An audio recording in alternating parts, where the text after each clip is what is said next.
Welcome everyone, and thank you so much for joining us for today's webinar, Achieving Hyperautomation with UiPath, your roadmap for scaling RPA the right way. My name is Fabiana Corredor, and I'm part of the marketing team at Auxis. As a reminder for all attendees before we get started, your microphones are muted. Should you have any questions, please feel free to submit them in the question or chat section, and we will make sure to address them either during the panel or at the conclusion of the webinar. Now, I'm very happy to introduce you to our panel moderator, Eduardo Diques, who is one of our managing directors at Auxis and the head of our intelligent automation practice. And also our amazing panelists, Elena Sala, RPA ambassador at Orange Group, Jairo Quiroz, senior vice president of global shared services and head of the RPA Center of Excellence at Equifax, and Kishore Pardasani, enterprise sales executive at UiPath. Once again, thank you all for being here. And without further ado, I'm going to hand it over to Eduardo. Thank you, Fabi, and thank you everybody for joining. So as we're going to get into this topic, which I think, as Gardner has been saying, and they coined this term of hyperautomation, what does it really mean, right? And we wanted to address that as one of the key technology trends. 78% of organizations have already started some type of automation through RPA by the end of 2020, and 16% of them are thinking about starting or doing something around the RPA space in the next 3 years, meaning we're going to get really close to worldwide, adoption of the technology. But it's interesting to see how only 26% of organizations are piloting or starting their automation journey, and 38% of the ones that are scaling are the only ones who have a company-wide strategy around intelligent automation. What do they want to achieve? Why and what scale and what type of benefits do they think they can get from the technology, which is interesting. Another point of view that I just wanted to bring in is that, there's a lot of demand for this talent, given all the stats. We have, AI specialists and our RPA and robotics engineers as the top 2 growing positions and most looked at positions in LinkedIn. As well as by the start of 2020, before the pandemic began, there were almost 1 million jobs unfulfilled in the United States around technology. So all of this gives you a lot of, there's a lot of things that a lot of people want to do it, and it's really hard to find the talent to do it right. So how do we really get to that level of automation? So before we get into the actual, meat of the discussion and the presentation, I wanted to give everybody a sense of who is on the webinar. About 86% of you guys expressed that you guys are facing some type of challenge as you are going through your automation program. Only 14 said, they're not facing any challenges. But, the most prevalent that we saw were, identifying the right processes and managing the pipeline, which we absolutely can relate to that. And we're going to be discussing a little bit through the panel, how do we overcome that? And then finding the right resources to execute the program and funding and providing the ROI and measurement. So we're going to be really focusing on those areas.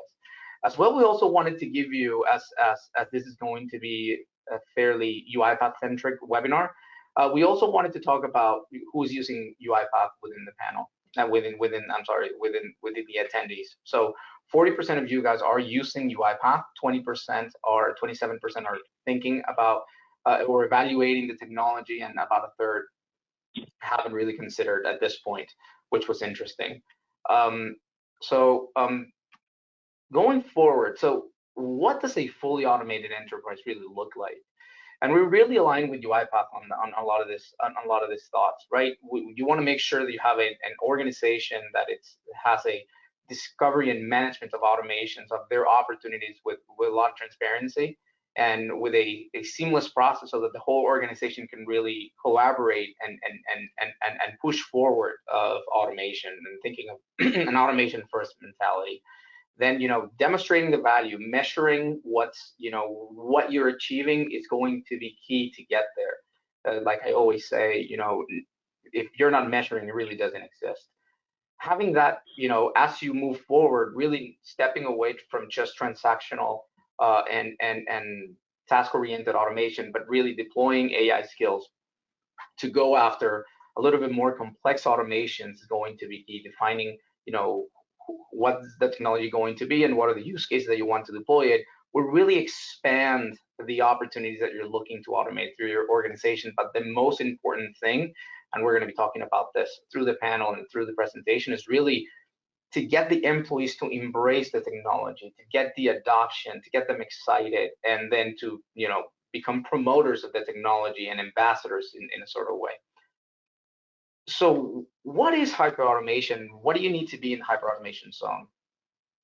You know, RPA, for us, RPA is at the core of hyperautomation. This is the technology that is going to enable organizations to deploy automations fast, quick, and you know, in a seamless way across the organization. But by itself, you're going to get stuck after a while. You're gonna run into, you know, not just rules-based decisions or you know, automations that require human interaction. So you're going to have a lot of, you know, analytics and performance management to be a key piece of your automation program. Being able to identify, you know, which are going to be the providers and technologies to enhance RPA with natural language processing, with intelligent, you know, OCR and data extraction, you know, computer vision as key AI skills that will enhance your robots. One of the biggest things that we saw in 2020 and end of 2019 and, you know, further into 2020 is the use of human in the loop automations. You know, so far everybody has been focusing on, let's just build automations that are end to end managed by a robot. Because in the past, whenever you deployed a robot and the robot had some type of input from a human, you require for the robot to wait for your answer, which created a lot of capacity and investment, you know, constraints.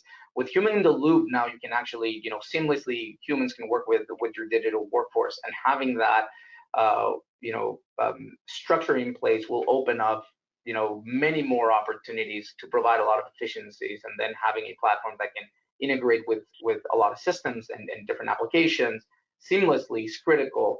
And then once you go down, you know, the path of a lot of automation, then you get into really advanced, you know, how do I find even additional benefit? At the beginning is really easy. You're gonna be able to find those key areas where you're either throwing people at a problem or spend a lot of time just, you know, processing data. But, you know, once it starts to get a little bit more difficult, then using artificial intelligence with process mining, task mining, and then machine learning will really enhance and get you to that next level. That's really where things get really advanced. And that's where we think, you know, taking it overall, that we look at UiPath as a platform, the only platform out there that can really deliver hyperautomation from end to end. Is you know, a lot of people just think about, you know, UiPath and RPA as robots, you know, just your orchestrator, your assistant with attended bots, and then your runtime bots, and then your studio for development. That's where a lot of organizations start, and absolutely is there. I think that there has been a little bit of a shift where organizations are seeing now that the identification management of opportunities is key, and they've started to add Automation Hub, which is their idea organization and crowdsourcing for idea management and quantification of benefit as an item. But I think this is the core of where most organizations begin. As a next step, you're thinking about incorporating additional technologies. Okay, so how do I enhance my capabilities? So naturally, like we're going to be talking about and discussing about it today, idea management with Automation Hub and insights to understand the benefit that you're receiving, and, you know, capacity management of your bots, issue management of your bots. But then, you know, expanding it with document understanding, which is really intelligent data capture and extraction, action center as your human in the loop, and the ways for you know, humans to interact with bots, and in addition, you know, adding marketplace and integrations once you go down that path.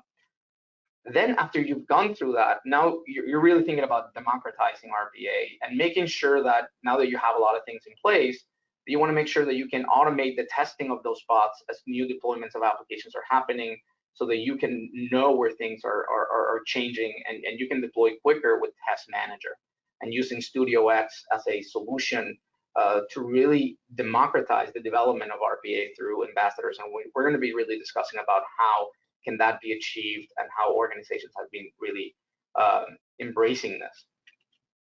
And lastly, I think the last step in the ladder is really, like I mentioned in the past, go through process mining, task mining, and artificial intelligence with machine learning.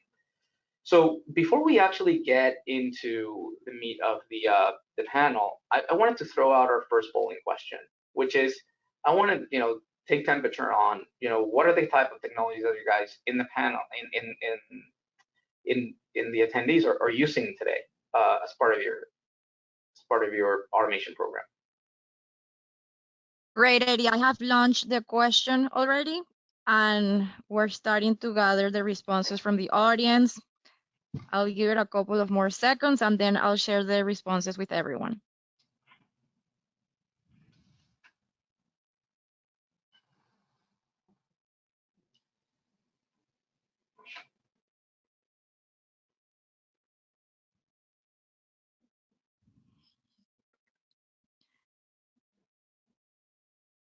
All right, so I'll close it now. Get a couple of more. All right, so 60% answer the unattended orchestrator capability, then 55% attended, 37% automation hub, task capture and insights, 15% the citizen development Studio X, and only 10% the task mining, process mining capability.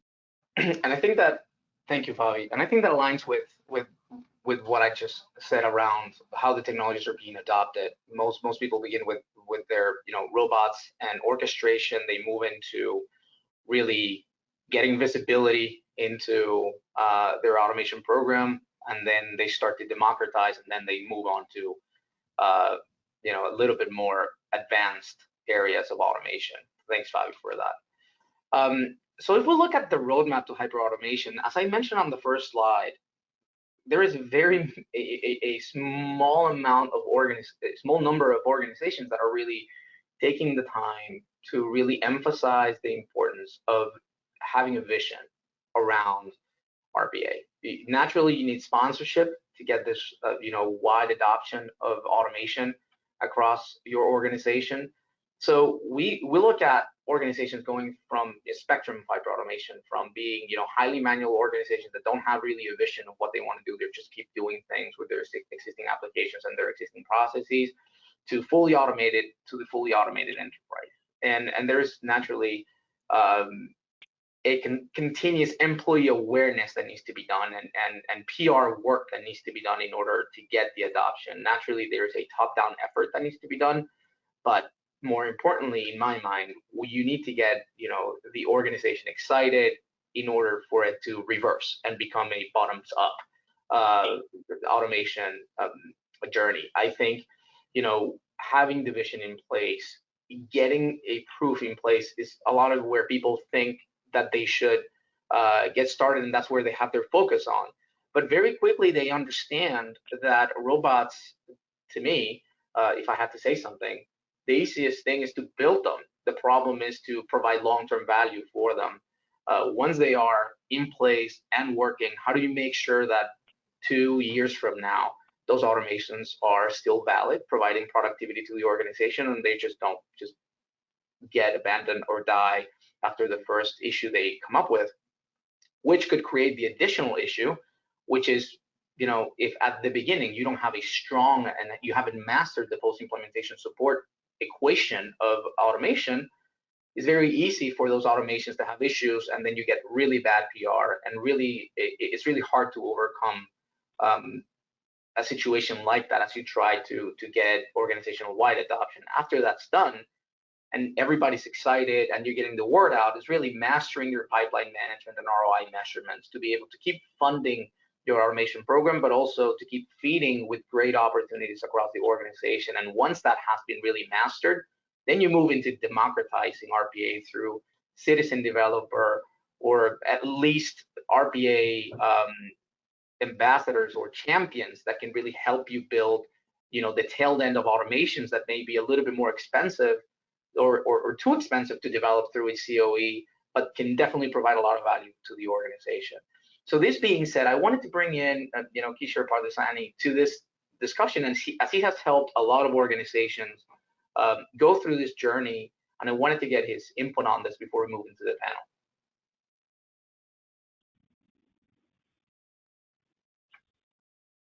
Fabi, I think, is on mute. Can you unmute him?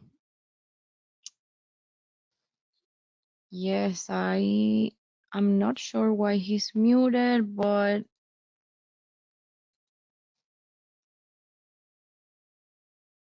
There you go. Can you hear me? Yep. yes, we can hear you. Excellent. Sorry about that. Nothing like technology challenges on a webinar. So thank you, Eddie, for the opportunity to be part of this panel discussion. As Eddie mentioned, I'm Kishore Pardesani. I manage the Southeast and South Florida enterprise sales business here at UiPath. And I want to talk a little bit about, the roadmap to hyperautomation, how you get to that fully automated enterprise. And what you see here on this slide is you see the 4 stages that a lot of organizations progress through to reach automation at scale, AKA the fully automated enterprise, right? And as your company's automation program moves through these changes and stages, the executive sponsor, the sources of pipeline, the funding justification, all of this will change. And as a result, the automation program will also mature naturally, right? In the first stage, the proof stage, the automation program is typically contained in a single department. That's typically what we see. And it's usually in finance, right? Where the technology is being evaluated to determine if it really works and can result in some significant ROI for the business. Now, I mean, everyone knows that RPA is real. It's here to stay, and it does work. A lot of organizations now are actually skipping over this stage and actually building out a pipeline and moving straight into the established phase.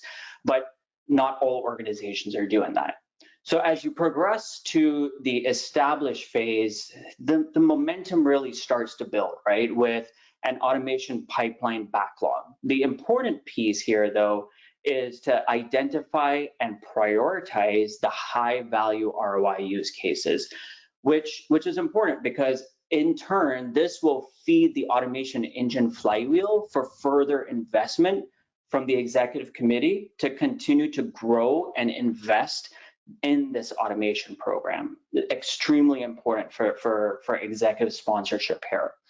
In the expansion stage, this is where customers are now having to build a true automation operating model and define the standardized approach to onboarding additional business units onto the program. This is where we see programs expanding from a centralized COE model to more of a hub and spoke federated model where you have power users in the business units themselves, which are responsible for developing some of the automations in conjunction with the COE, so that the COE doesn't become a bottleneck. It's actually enabling the business units to go ahead and develop these automations on their own and really getting some velocity and acceleration on the program itself. And then you have the big aha moment, right, where the vision for the robot for every person really becomes achievable.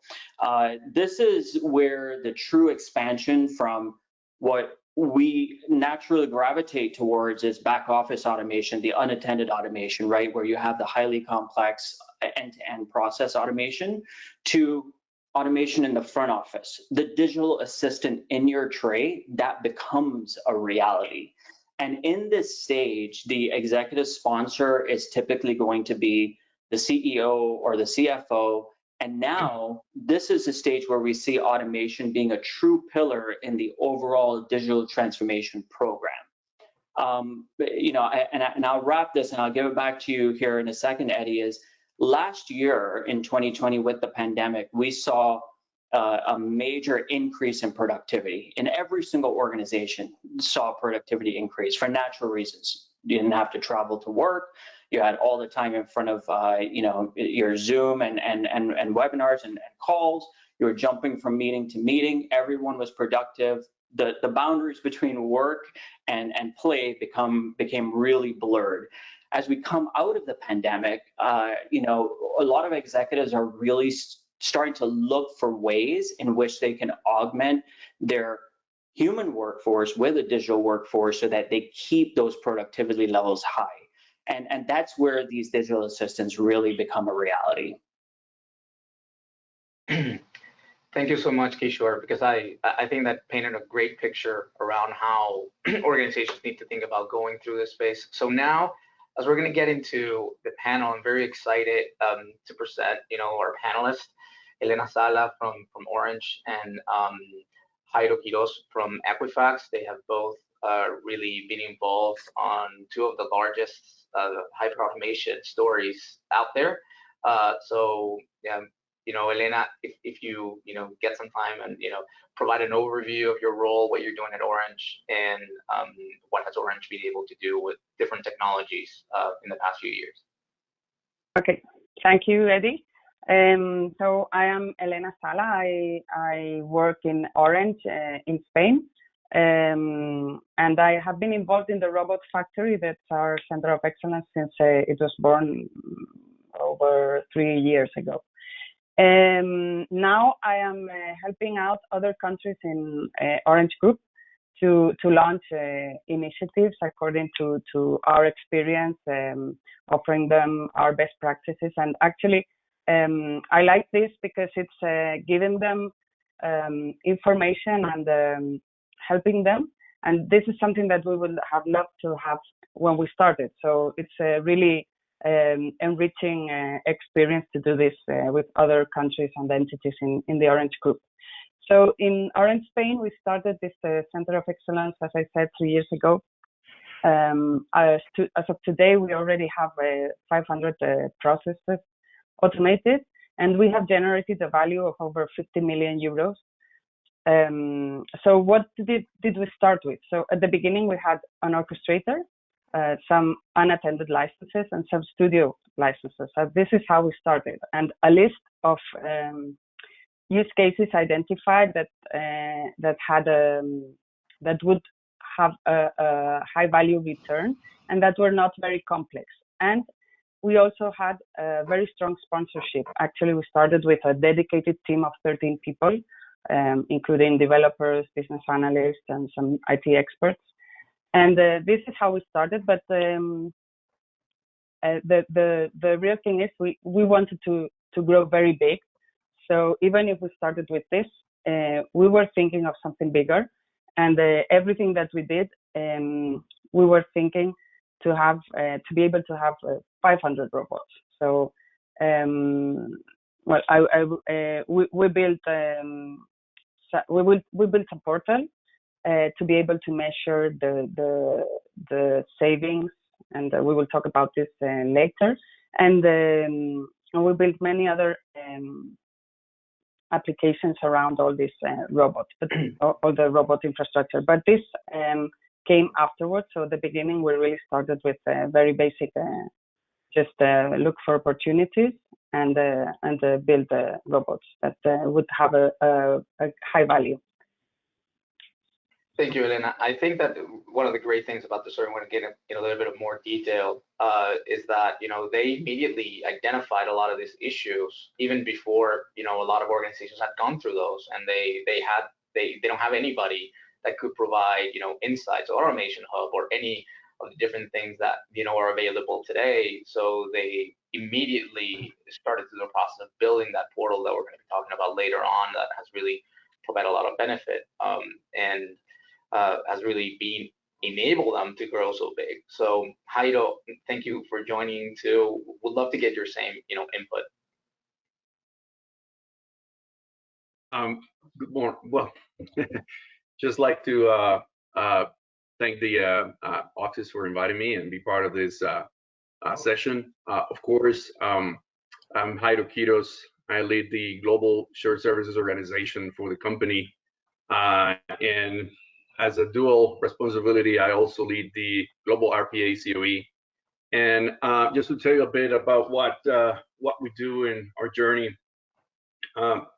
Actually, the journey started 5 years ago, where we engaged with UiPath and look for ways to automate and continue to create efficiencies and capacity, given the role that we have as a shared services organization. So it was more than just consolidating functions and saving money because of labor arbitrage, but it was about how do we deliver innovation, how do we continue to expand our process improvement capabilities and reach those economies of scale. So when we hit RPA, we already have been doing automation. So it was not new to us, but it represented an opportunity for us to think about automation as a way to empower the business and the different process managers that we had at the time.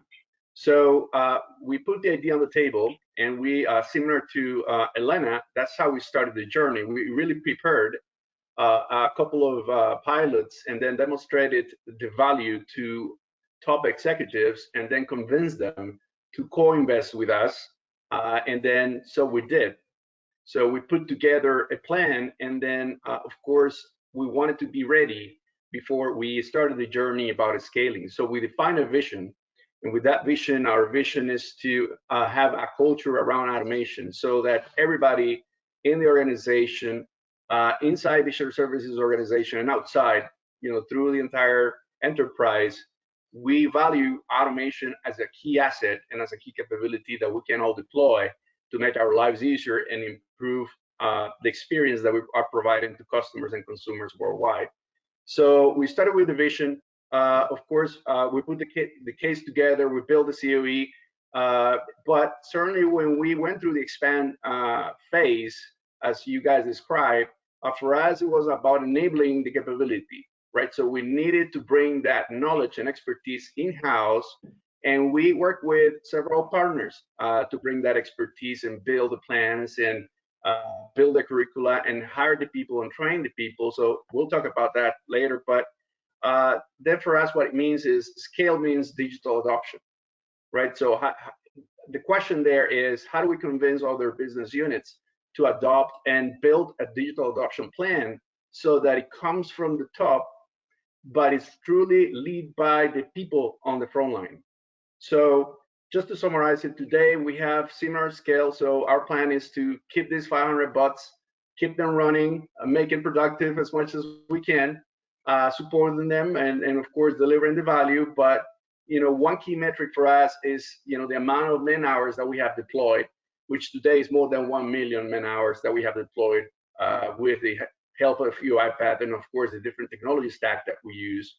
And just to quickly answer to your question on technology, of course UiPath is our framework and our platform, but we're leveraging Google and Google framework, and we also are leveraging the cloud in order to scale from a technology point of view. But like I said, scaling for us is more than just the technology piece. I think that's the critical aspect of the technology, is to have the right framework, but to us is how do we marry and how we tie that framework to our operating model so that everybody knows what they need to do and what tools they have in order to continue to scale. Thanks, Jairo. So as we move on to the first topic of the panel, which is pipeline management, as we saw on the first or intro questionnaire for the webinar, we were asking about some of the challenges, and some of the challenges that we saw was actually finding or finding new opportunities. And I would try to go through your journey, how you started. At the beginning might have been easier. And how do you what were the processes in place that you put so that the actual employees would start to, bring new opportunities and new ideas to the table? So Elena, could you give us your point of view on that? Yeah, sure. So, well, as I said, we started with a short list of opportunities, and these were the first we did, and we rapidly started measuring the benefit provided by these robots. We also did like kind of industrialized prioritization algorithm where we measure according to different criteria of the opportunities, as how many applications they need to access, how many source files, if they're structured or not structured, how much time will you free up with this automation.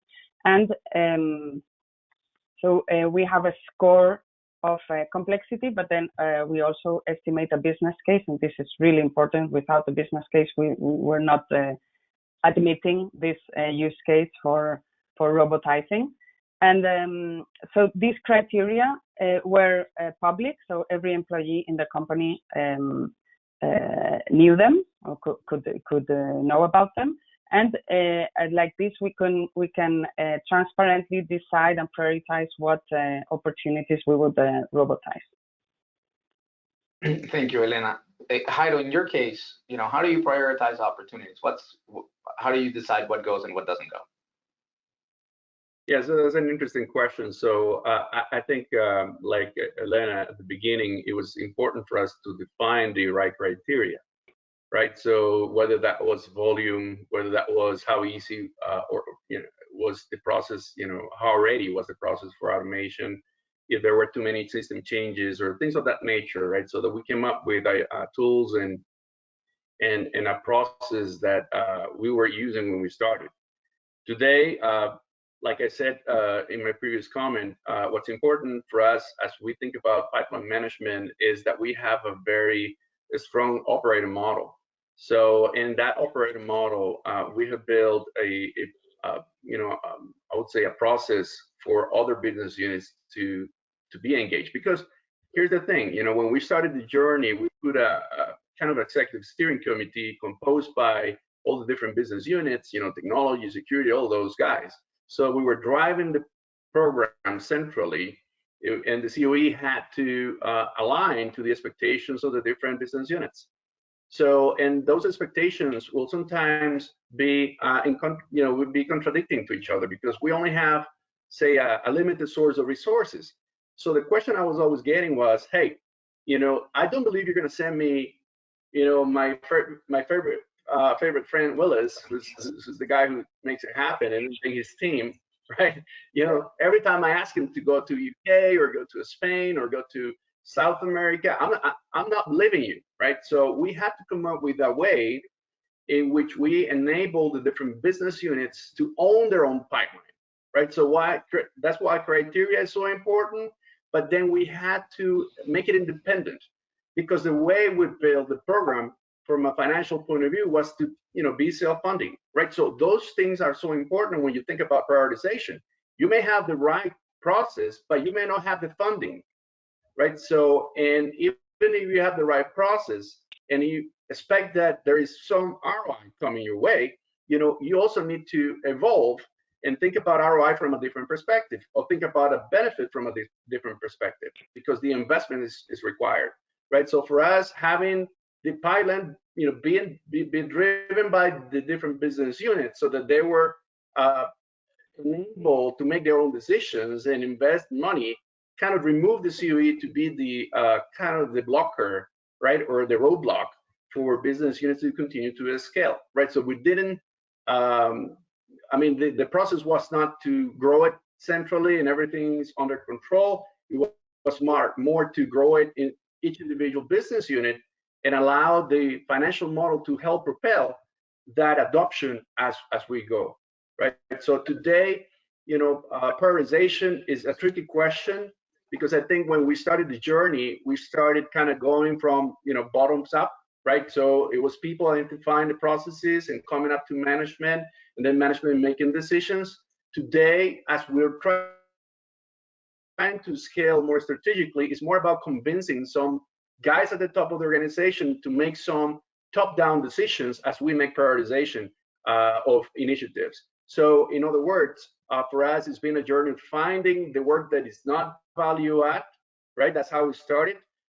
And today is about finding the real business issue that we think that through RPA we can fix. And then that, as Kishore was mentioning, is going to help you position and bring that credibility to the program, because without that and without the proper funding and proper support, then your scale journey is gonna it's not gonna happen, right? It's gonna be very hard, right? So you gotta be very strategic about how do you think about these things. And if you make prioritization of big problems, then you get the funding, then you get the good, say, PR, and then others will follow. Awesome, thank you, Jairo. And Kishore, lastly, from your perspective, what are clients doing right and wrong from your perspective on this area? That's a loaded question. I wanted to see you would fall. I think there's a balance. that a lot of clients need to focus on between improving a process before automating a process before improving, right? I think we all know that automation has its benefits. Automating fast is going to result in some quick ROI. A robot can work a lot quicker than a human being, right? But the old saying of garbage in, garbage out stands true as well, right? So there's a balance that clients need to have around process improvement and process automation. And I think that, you know, if you look at the technology stack that you touched on, and when Elena talked about, you know, when she spoke about the three components that she started with, they're typically the three core components that every customer starts with: orchestrator, robots, and studio, right?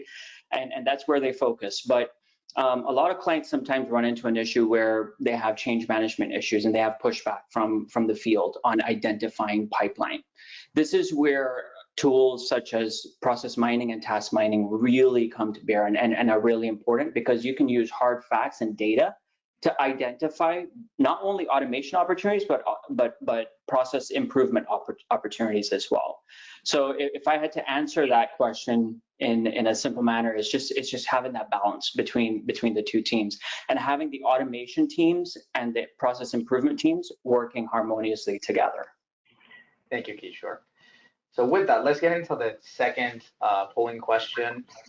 So we just wanted also to get the attendees' feelings about what is the maturity of these two components of pipeline management and ROI measurement in your organization today? Perfect, Eddie. I already shared, and we're starting to get the responses.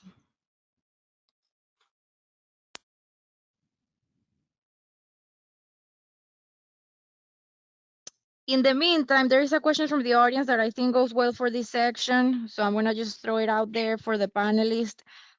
When first starting out, did you focus on time saving as a key metric to measure value, or did you translate that also into ROI and savings? If the latter, how do you arrive at that metric?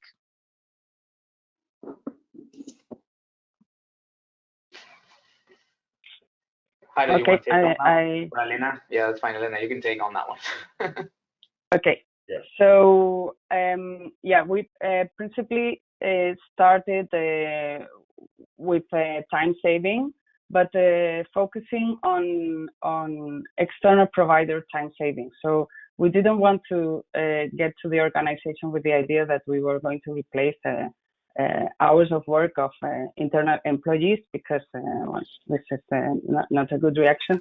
And so we focused on actually cost saving from activity that was being done by external providers. And we really focused on measuring this really thoroughly.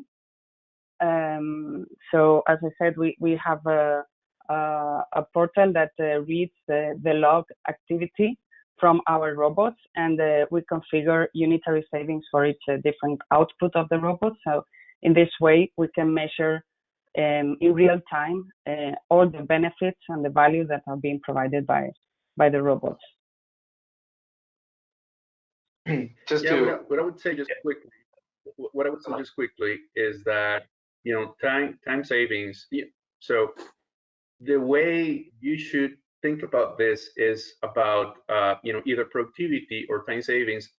Think about it in capacity, right? So what we did from a financial perspective is that we are measuring what's cost takeout and what's capacity creation, right? So, and we always use those two to say, here's the value that the program is delivering. Of course, from a heuristic financial perspective, you know, if the cost is not out of your P&L, then of course there's no cost takeout, right? So we measure both, because there are many things that you do with the bots that would help you improve productivity and many other benefits. But to answer to your question, you know, I would use capacity as be the one metric or KPI.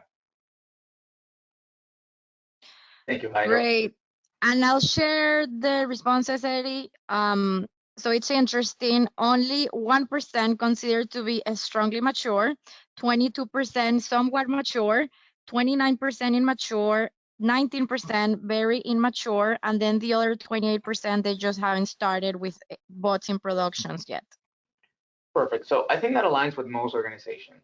At the start of, or even after 6 months of being working with automation, most organizations are still working through getting a lot of the technology and the proof phase, making sure that they're there. And the next natural progression is to get this mastered, understanding what's going to be your strategy, how you're going to do your evangelization, who is going to be your sponsor, and how you're going to deliver that. And then, very importantly, once you get all this data from the organization, how are you going to respond to it?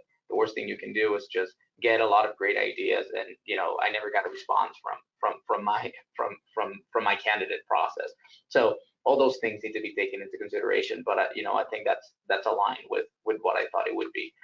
So to the next topic, which I close dear to my heart, because I'm not only, as Auxis, we are not only a company that works at helping organizations do automation, but we ourselves are a client in our center in Costa Rica. So I think post-implementation support is one of those key things that people don't even think when they're starting on this. They're saying, hey, I'm going to build a bot. That bot is going to be built and it will never break and it'll be perfect for life. And as we know, applications change. If you're working with even applications that are not yours, external applications like banks or things of that nature, they can change on a dime, and they won't give you any type of guidance that's happening. So you need to have a really strong team that can help you do this. Before we get into the panel, I would share one of my stories. Is a lot of organizations, because they're not at scale, the same people who are doing their automations at the beginning are doing support, and it creates a lot of conflicts of building the service level agreements that you expect, making sure that you respond to the owners and stakeholders of those automations on time. So I think it's one of the critical things that not a lot of people talk about, and I would love to hear. So this time let's switch it up, and Heido, so talk to me about the journey of support in Equifax, and some of the stories and things that you think you could have done better, or maybe you did everything right from the get-go. Yeah, no, I think we can all relate to that, because at least my story, and I think I share this with many companies, is that we started small, right? So we did not have the luxury to have a team of 30 people like we have today, right? So, and we needed to make sure that whatever we deployed was working, right? So that was kind of the first part of this journey, which was to demonstrate value, right? But like I said, I will always bring us back to, as you're growing, since I've seen that it's a large portion of the attendees today that you're already thinking, or you're thinking, or you're going through that process of scaling. Be ready in order to scale is so important, right? So I think the Hyperautomation platform today is different from 5 years ago, right? So you got that, and you got the process mining, all that amazing technology that we have today in that framework.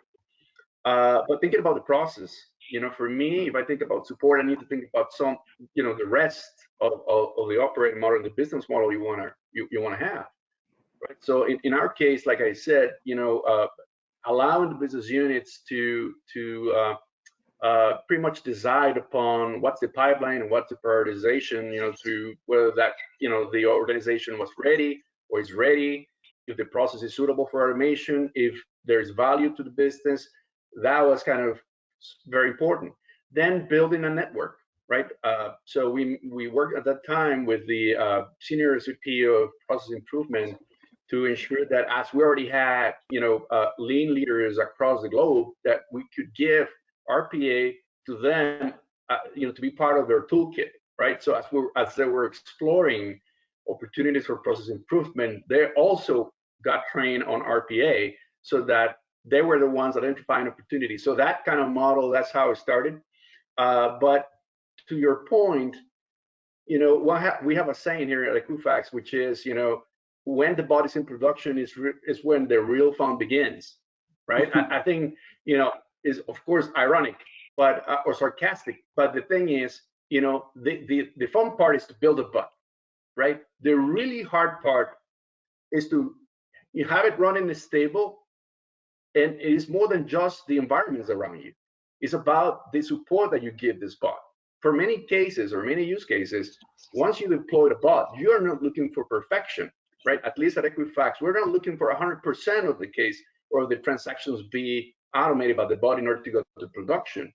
We start with something that is acceptable to the business that can make the ROI, right? So think about 30%, 40%, 25% of the transactions, then you go to production, right? So it's not only about keeping the bot running, but it's also how you continue to improve the intelligence, call it, of the bot, and continue to beef up, their understanding of exceptions and business rules, and look for ways for this bot to continue to increase their its hit rate and improve over time, right? So it's not like you go to production and then the bot is the same bot and will keep being the same bot forever. No, actually, one of the key learnings we've had is that the bots, they have a lifetime, right? So you put in production, it might be things that change around the bot, processes that change, automation, core automation that came in, so you no longer need the bot.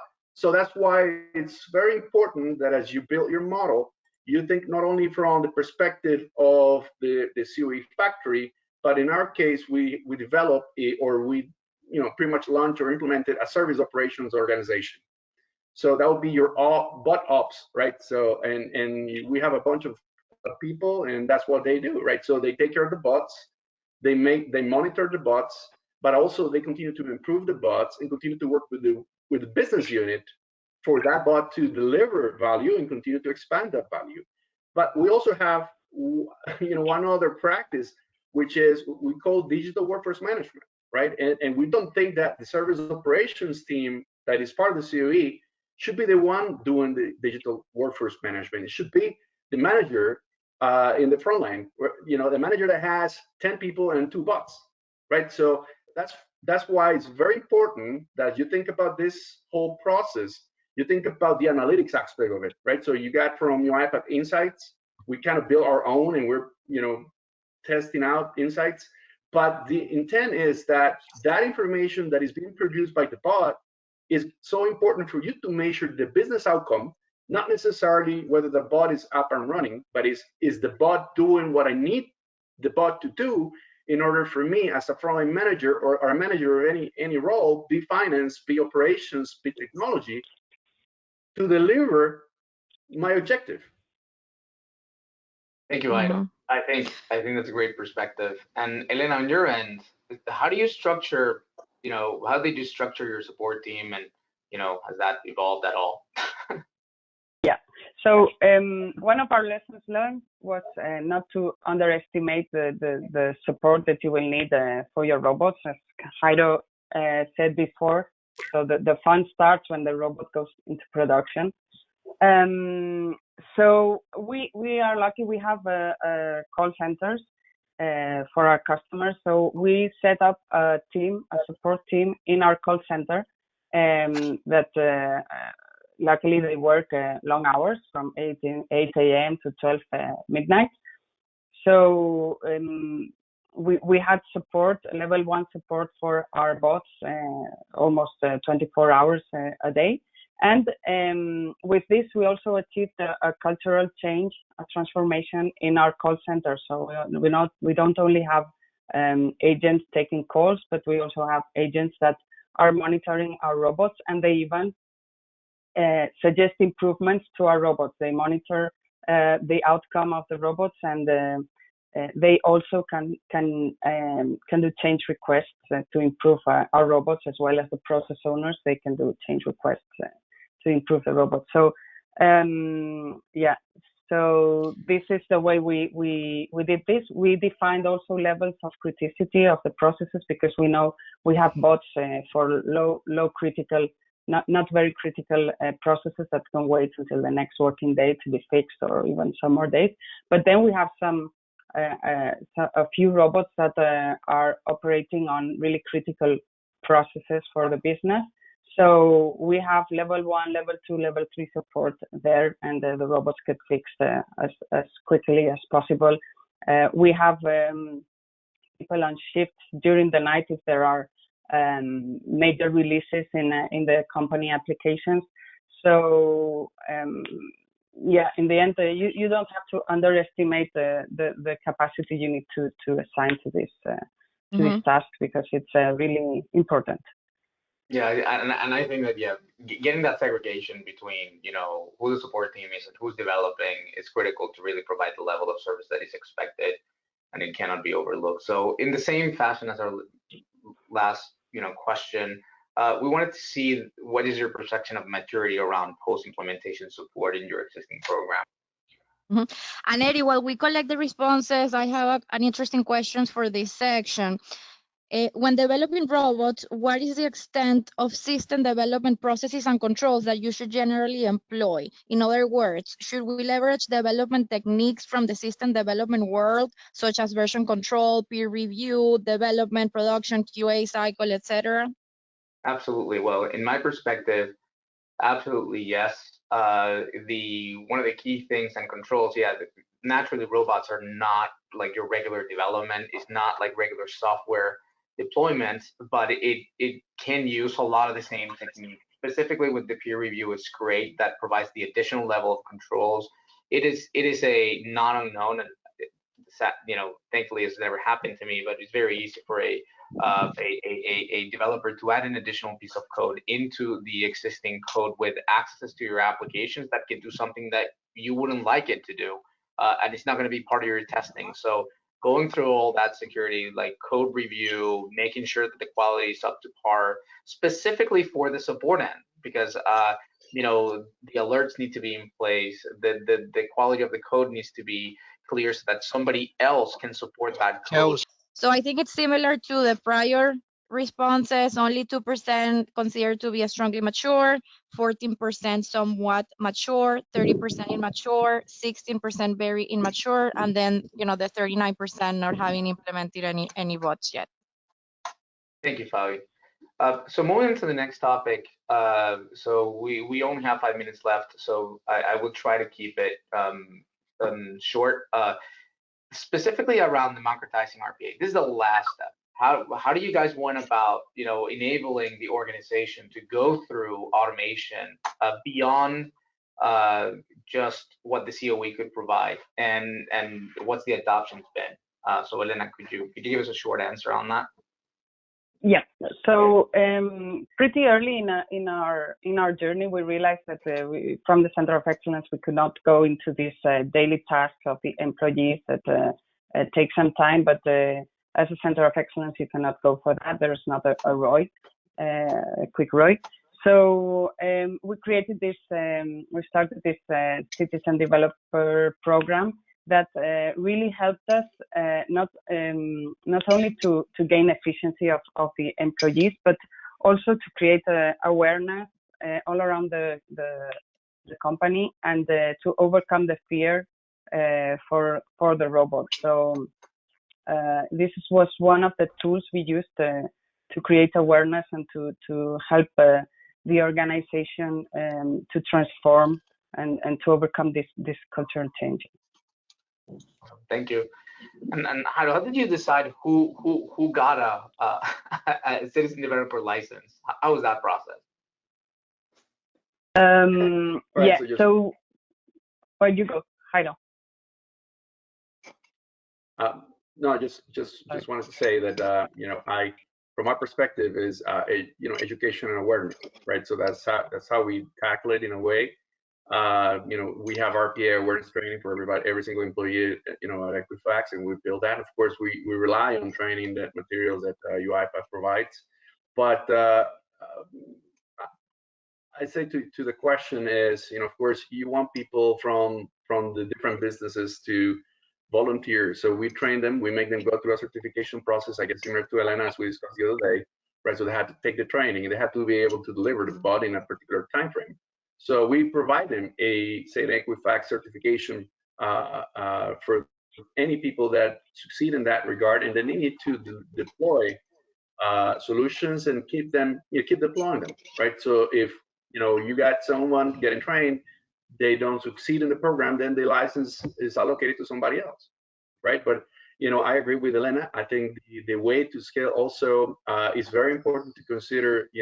How you make sure that as you think about culture, it's not only about understanding automation, what it is, and using it, but also have those power users or people that are really engaged with you to be your next developer, right? So, and that also represents opportunities from an organization point of view and career paths, for people, since we talk about some of the shortages that we experience finding the talent.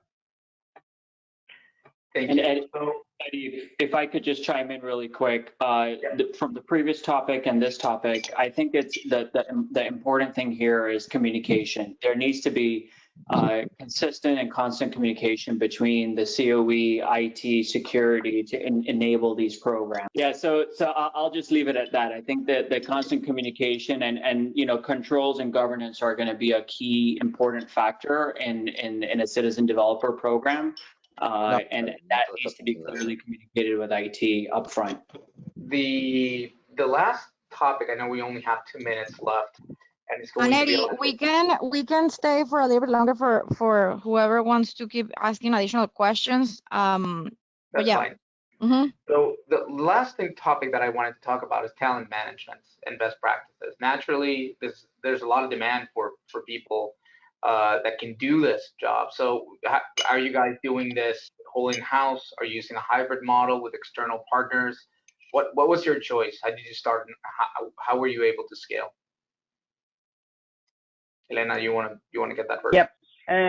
Yes. So we started with some support from a consultant company, and after a year or so, we wanted to grow bigger. So we did an RFP, and we took 3 different providers, some inshore in Madrid, but also near shore in a radius of 200 kilometers from Madrid to get better prices. Yeah, we used external consultant companies to grow. And what about you, Jairo? How did you? From our perspective, the intention, I guess, the plan since the beginning was to grow capability internally. So we invested in training. Of course, we worked with some providers to provide us that sort of knowledge, but also, burst capacity. We still work with providers in order to, pretty much focus efforts in very specific projects where, like, for instance, we're having to do more complex things as we are innovating through this journey and adding machine learning and many other things as you deploy solutions. So our intent was to build talent from scratch. So what we did is that we hired people from the company, from technologies that they knew systems pretty well, and they already been with us for a long time. That's how we started. And then we focused on promoting RPA within the university systems that support the university system that supports us here in Costa Rica. So we had many conversations with professors, and then of course we showed what robotics was to many of the students, and then we hired them through an internship, and then and that was our pipeline of talent. So today I like to say that many of the folks that are still with us, some of them, they already went to other companies. So I'll say that we did our share in helping build the knowledge, but also the experience. And many of those folks also are doing the same in other companies in the last, say, 4 or 5 years. We have some companies where we kind of co-share some of that experience, and that's okay. I mean, this is a free market, right? So, but our intent is always to provide that career path for people. So now that we have development and we have service operations and we have architecture and solution design, we also have technology, right? So people can move around the different functions that we have in our COE and keep learning, and that keep them motivated. Awesome, thank you. And I guess the last polling question is, which are the following best describes you guys' implementation model? Are you guys using a full in-house, a hybrid, or mainly leveraging a third party, or still deciding what's best? And I have a question on that, Eddie. How are your COEs structured? Is it a separate standalone team or cross-business unit team that meets regularly? Who leads the team?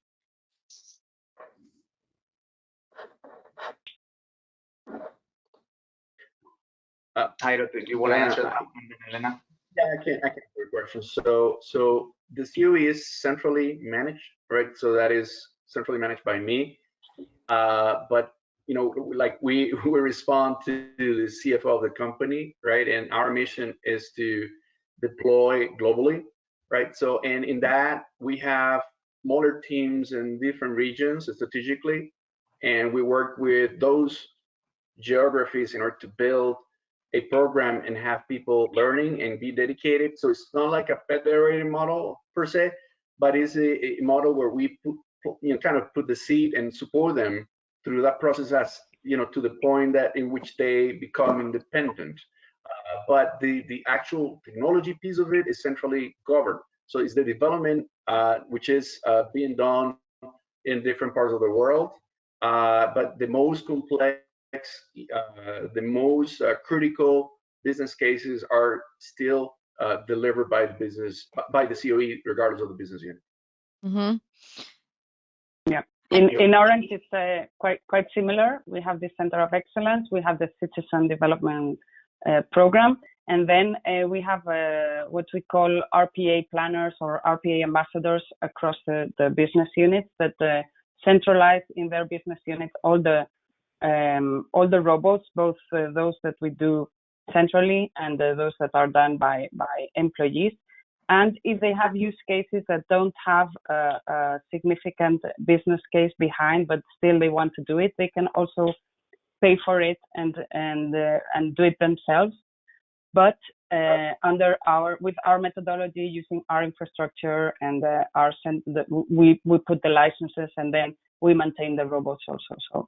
So we have all these different models to enable any kind of automatic any kind of robot, no matter the business case or the process that it is. Mm-hmm. Thank you, Elena. Thank you, Elena. And it was interesting, I read the responses about the implementation model. Only 22% were doing it fully in-house, and the rest were either doing a hybrid or still defining the best model for them. I think even companies, that started fully in-house are realizing that they need to keep evolving their models as, talent changes are happening, shortages they're seeing, how fast they want to accelerate the pipeline. So, it's interesting, and it seems it connects with what you guys have been doing as well. I know that we're 5 minutes over, so yep.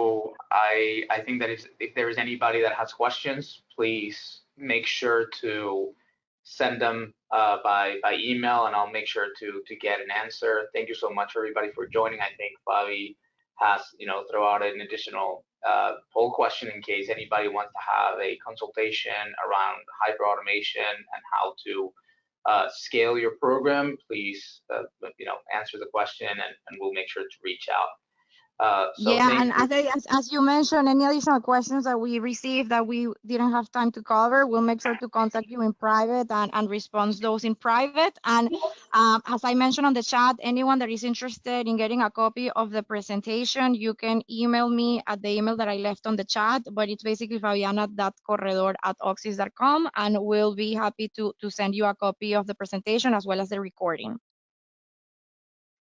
So thank you so much, Kishore, Jairo, and Elena for joining me today. I think the discussion was great around how you were able to achieve your hyperautomation journey. And thank you everybody else for joining.